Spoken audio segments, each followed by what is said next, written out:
multiple times. I think there's 3 people in the United States that are underappreciated and underpaid. Truck drivers, number one, way underappreciated, in my opinion. Yep. They're underpaid. They work way too many hours for the money they get. 2 would be nurses and 3 school teachers. Yeah. I think if you take those 3 people, they add more to their economy. They make a bigger impact on society than just about anybody out there. Right. They go underappreciated and underpaid.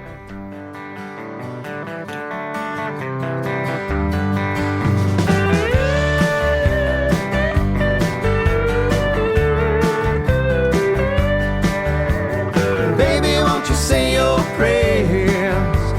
Baby, won't you turn down the lights? Baby, won't you brush that hair for me? I just want to hold you tonight. Hey folks, welcome to a special edition of Overdrive Radio this week, featuring the words and music of the man you heard at the top, singer-songwriter Stephen Flatt, whose first record as a solo artist called Cumberland Bones is out now. I'm Todd Dills, your host as usual for the Overdrive Radio podcast, and if Stephen Flatt's name sounds familiar, that's because he's got bluegrass royalty back in his family. One Lester Flatt, in fact, was his great uncle. I had the chance earlier this week to sit down with him for a half hour to run through some of the tracks on the record, including the one you heard at the top, which takes its point of view with that of a character of a long-distance hauler on his way home to the family. The record includes a host of other characters, as Flatt describes it, in its many story songs of sorts that channel the White County, Tennessee natives' past. Flatt's no stranger to trucking, too, having worked for years in shipping and receiving, and thus with plenty of trucking companies and owner-ops and drivers, for a few different outfits. Today, he's doing logistics in the healthcare space, dealing with much smaller packages, though. And yeah, COVID's been interesting for his day-to-day, no doubt, in that business, as he described it to me, and involvement in that world and the larger freight niche has no doubt given him the appreciation for nurses, for school teachers and truckers you heard him talk about at the top. There's a good deal more where that came from, but before we jump back in with him, here's a word from Overdrive Radio's sponsor. First Guard provides commercial truck insurance to leased owner-operators done right, as we've done for more than 80 years. We provide physical damage and non-trucking. Many companies make you pay up to 6 months of insurance premiums up front, but not First Guard. We bill monthly, so you get quality insurance without needing to pay a lot of cash up front. Go to firstguard.com. That's 1stguard.com. First Guard. We speak trucker. Let's talk. 7th generation Tennessean. I come from just a blue collar family. My dad and his brothers, 6, grew up in White County, Tennessee, up near Sparta. 2 of my uncles are truck drivers. They have been my whole life. I went to college though, and worked through college selling electronics, and got a job after that. Decided I wanted to go into logistics and supply chain, and really got a job in working for a pet food manufacturer. So, and they put me in charge of shipping and receiving. It's not Nutra out there. Yeah, well, it was Mars. Doan Pet Care at the time. It's Mars. They got bought up by Mars. Okay. But I was in. I scheduled basically all the intercompany freight between the facilities. So we shipped dog biscuits or dog foods from one plant to another and all that kind of stuff. So really got a big taste of understanding, the trucking and dealing with organizing the truck drivers and scheduling, shipping, receiving, dock times, load optimization, filling out the trucks, and, figuring out how to chimney stack and pinwheel pallets and double stack and maximize your loads and things like that. And while I was the whole time I've been a singer-songwriter in Nashville, and in the early 2000s I did a lot of cut an album, did a lot of work around town shopping the album, and really a lot of my songs I've always written or kind of rural themed. A lot of them were road songs. If you look at our first album we did in 2006, there's the first song on the album is called Rollin', And the first line is rolling down the highway, you know, with the windows down. And so a lot of those songs are, you know, road type songs. And so they seem to appeal to, you know, people like me, or, you know, people that with a rural background and that spend time on road trips and, you know, on the road. But I've been gone for so long, rolling down this interstate, living in this old freight liner with the radio and magazine. I've been running in and out of time, trying to keep it all between the lines. It's 4:30, I'll be in early, and I can wait to see you tonight. you know, just kind of progressed through my career, worked for a retailer doing similar things with that, but a lot more focused with the drivers. Then I worked with a lot of different trucking companies. We outsourced all our logistics, so we worked with the big guys, Werner, Schneider, Hogan, U.S. Express, all those big trucking companies. And I was worked between us, the retailer, and those trucking companies, really to just meeting with drivers, talking about, you know, load optimization, safety, security, how to unload, working with those companies on writing safety manuals, and really got to meet a lot of those guys, spent a lot of time with them, did a lot of unloads at the stores, trying to really optimize how we did that in a safe and in good way to help the drivers so they wouldn't have to spend, because they don't get paid as much for an unload, right? Yeah, right, sure.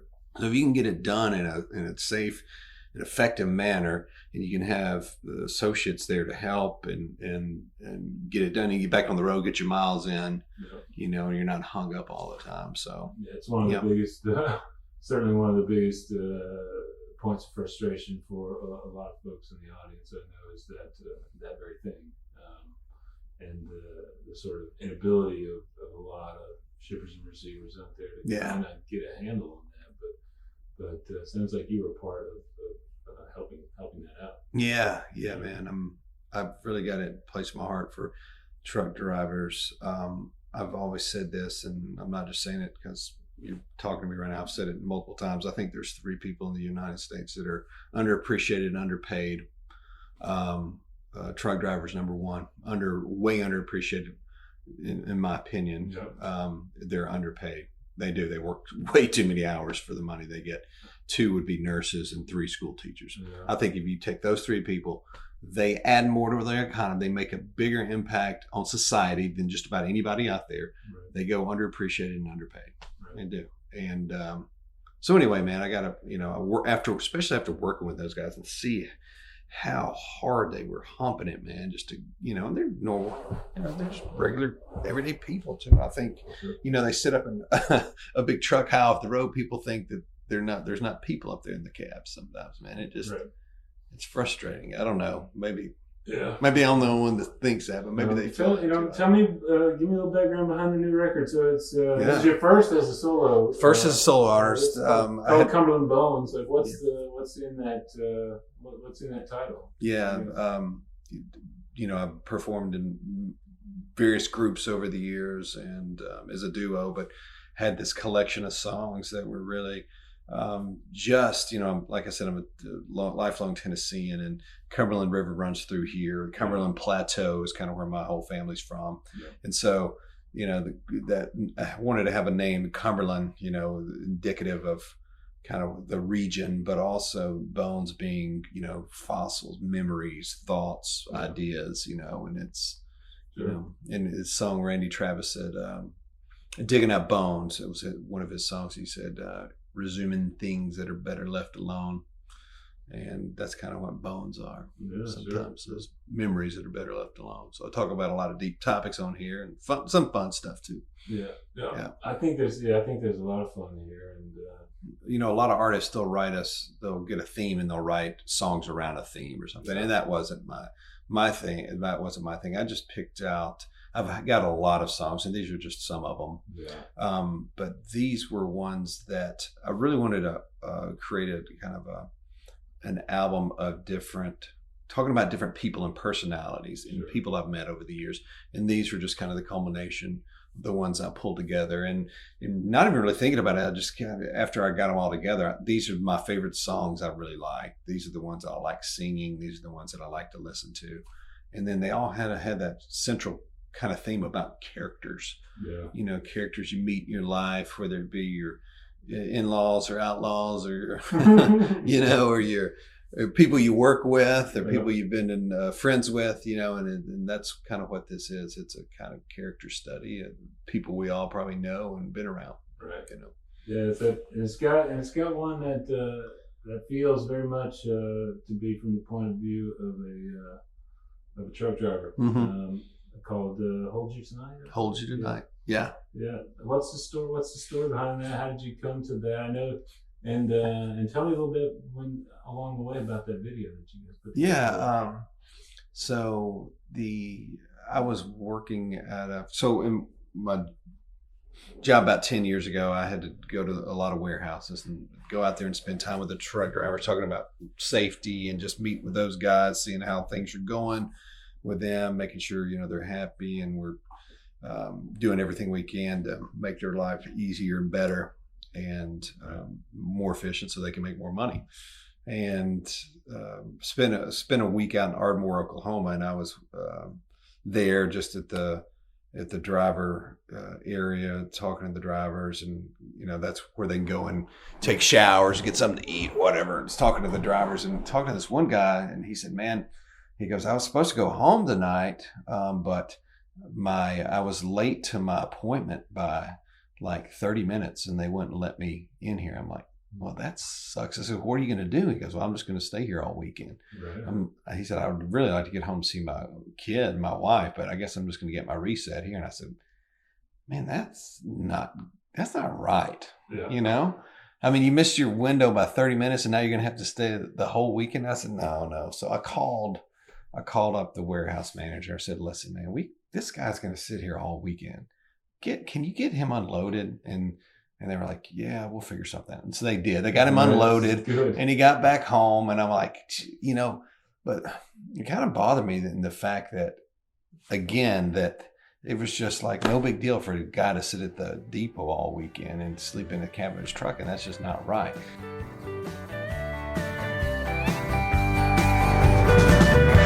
Well, I've been stuck in Tucson and a truck stop in Santa Fe.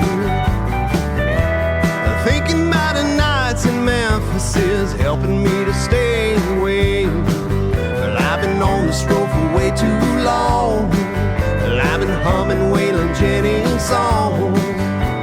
It's 4:30, baby, don't worry. I promise it won't be that. And so anyway, when I got back home, I just had a song coming in my head, and I started thinking about Hold You Tonight. What he's got to be thinking, wanting to get off the road to see his wife and his kid, and you know, not able to. And I started kind of thinking about what these guys go through on a daily basis. And after not just thinking about listening to them, hearing them out, listening to what's going on, I just kind of wrote that song with that theme in mind. There's a video out there for the track too. Find it in the post that houses this podcast for May 21, 2021 at overdriveonline.com/overdrive-radio. As you might expect from a Nashville singer-songwriter's record, there's a wealth of talent backing Flatt's performance on the new record. The guy that produced the album is the bass player. His name's Dave Rowe, and he was Johnny Cash's bass player for a number of years. And then Kenny Vaughn, who plays on a lot of folks' albums right now. He was Marty Stewart's longtime guitar player, but Lucinda Williams, he's played with her and a number of people. And so, yeah, we've had some Steve Henson was Randy Travis's steel guitar player, and he's the one that's playing that slide there. So it turned out really, really well. Cool.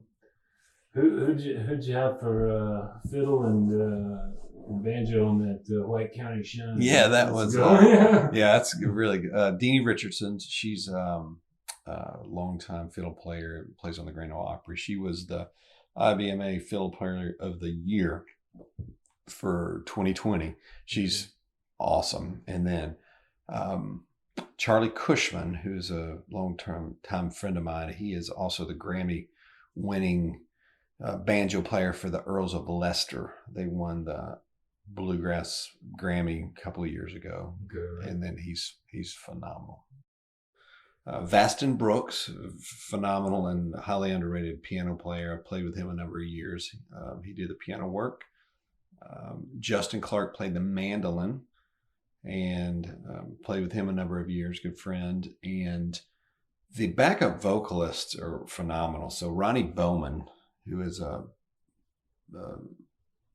he's a big time writer in town. He wrote a lot of Chris Stapleton songs on the Traveler album. And he has a successful solo career, and also is a bluegrass. But his name's Ronnie Bowman. Fantastic, great backup vocalist, or great vocalist in general, and gave a lot of really cool background vocals in this album. And then Cassie Jordan, on the opening, she sang backup. She is a part of a duo in town called Blue Honey. They're a very, very phenomenal group.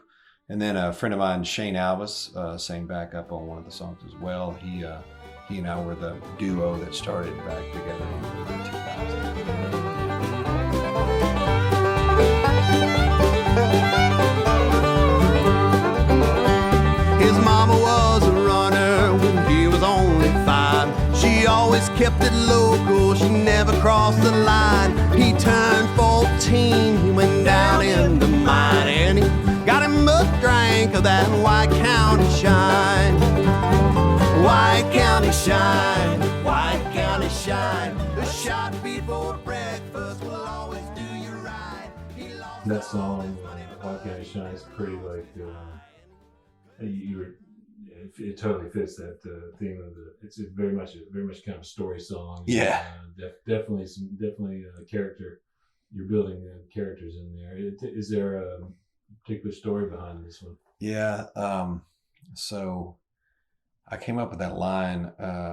It says in the song, "A shot before breakfast will always do you right." So right. My whole family's from White County, Tennessee. And so my cousin and I went camping one time, and he got up the next morning after the camp, and he said, I don't have to brush my teeth. I'm just going to swoosh this moonshine around in my gums and then disinfect my mouth. And I said, okay. And so he did. He swished it around, took a big swaller. And so that kind of tells you about our camping trip. But anyway, I kind of came up with that line, "A shot before breakfast." But, moonshine and running moonshine is kind of something I think my relatives dabbled in. I know they did. Yeah. Back in the 30s and 40s, because times are tough up there on the mountain. So, So anyway, I kind of wrote that about semi-biographical, I guess. Yeah. He took the family business when he was 25. A spring-loaded Chevy with mirrors on the side. 20 miles to Crossville in the middle of the night. He was hauling a load of that White County shine.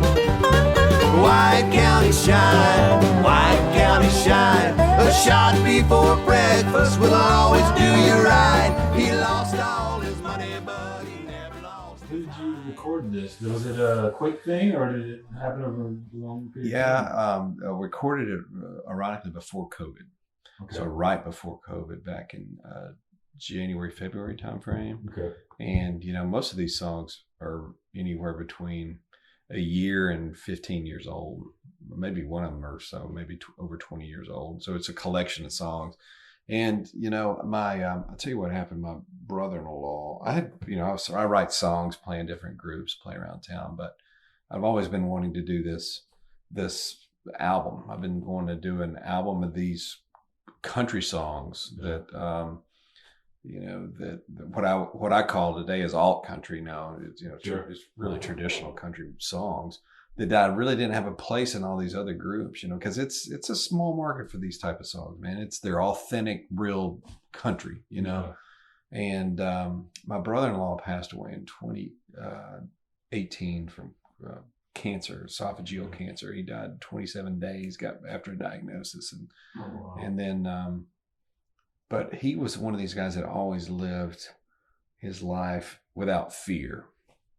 And I'd always been afraid to do this album, afraid to, it's going to cost money. Is anybody going to like it? Just fear, man. And we can't let our lives be ruled by fear.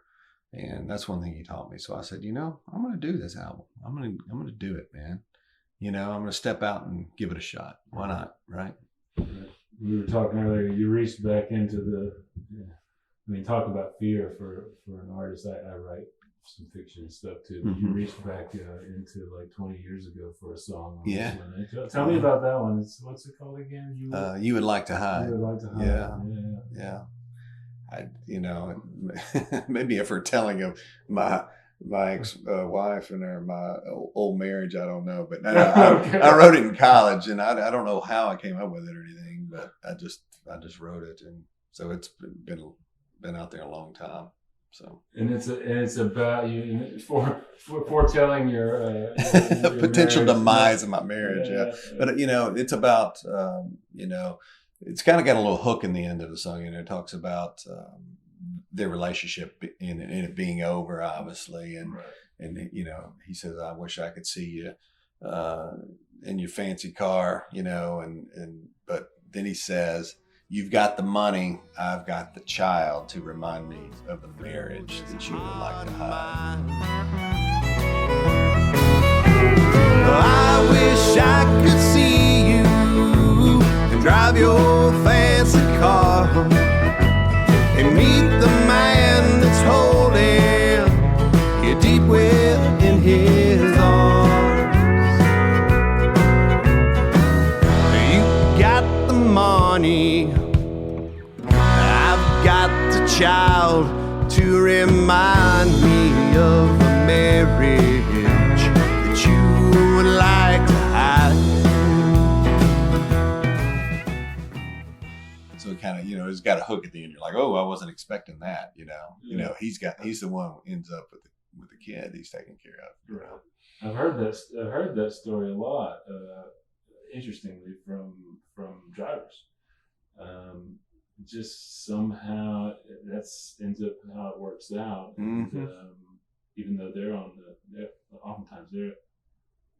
oftentimes the guy is the one behind the wheel of the truck. Sometimes it's a woman, but the person that is away ends up having to take care of the kid after the spouse has gone AWOL.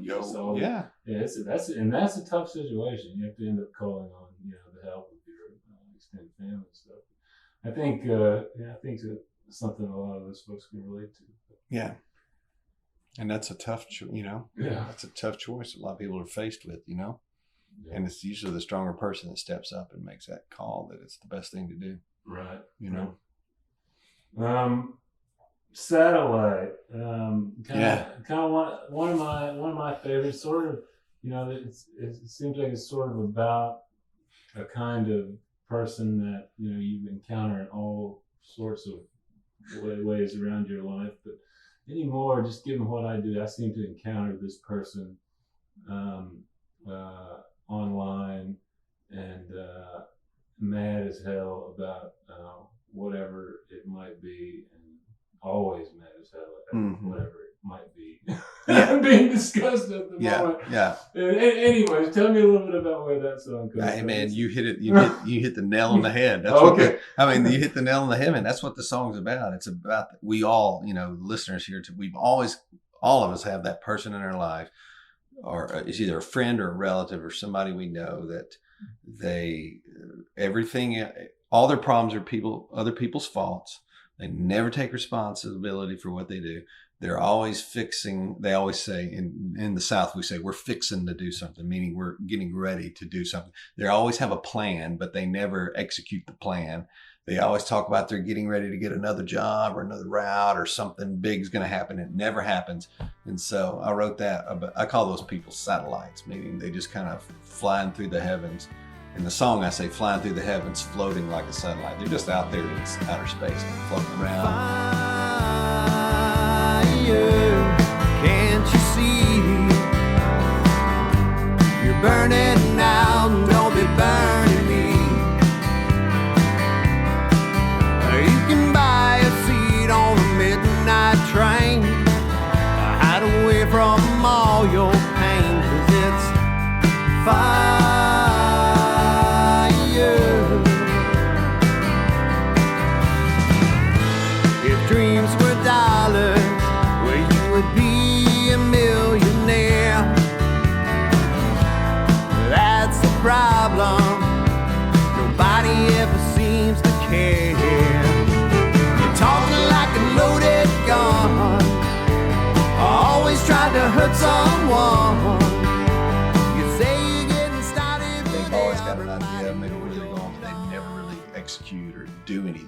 you know, they just talk a big game.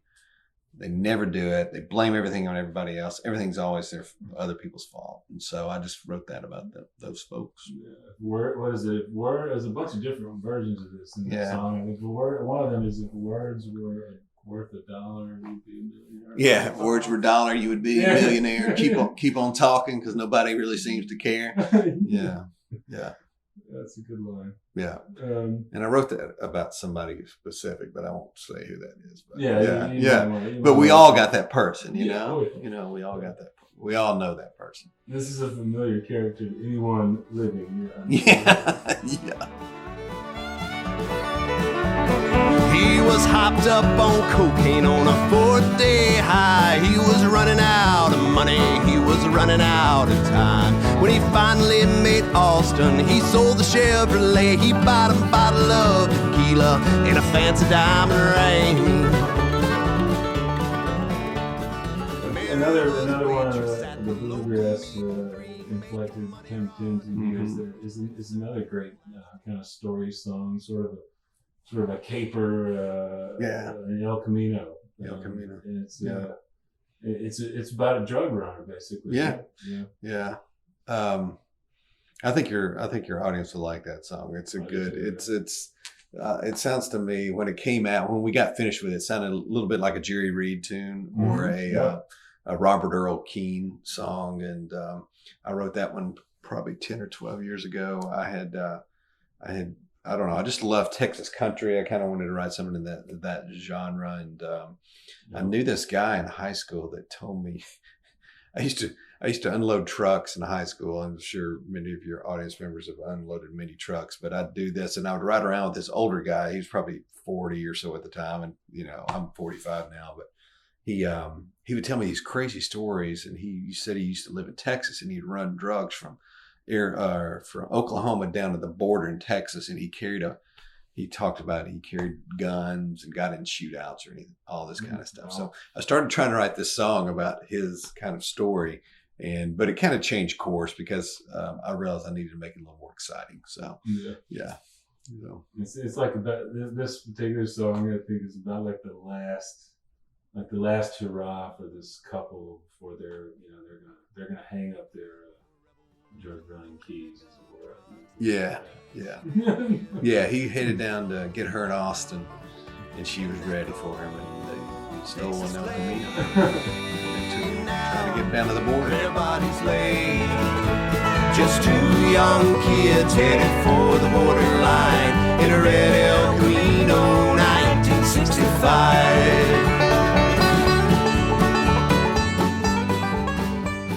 Finally, Mr. Flatt offered up several copies of Cumberland Bones CDs for members of the audience. The first 5 folks out there to write me directly with their mailing address can claim them. That's tdills, TDILLS, at randallreilly.com. That's RANDALLREILLY.com. He was kind enough to do a little acoustic rendition, too, of that new single from the record, and we'll let him take us out. Here's hoping the week's ended up profitable and safe, and that the weekend remains much the same. Here we go.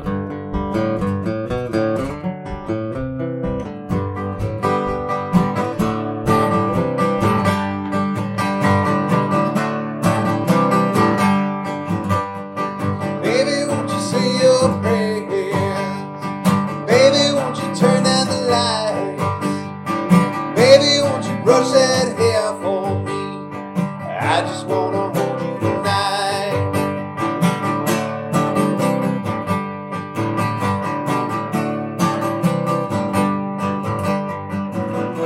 Well, I've been gone for so long, rolling down this interstate,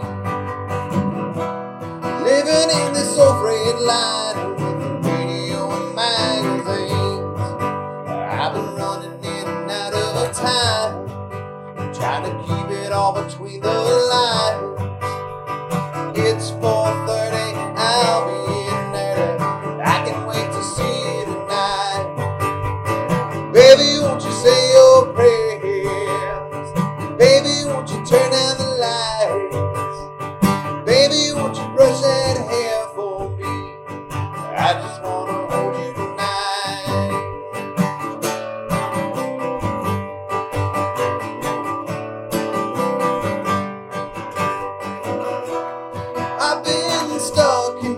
sign and a truck stop in Santa Fe.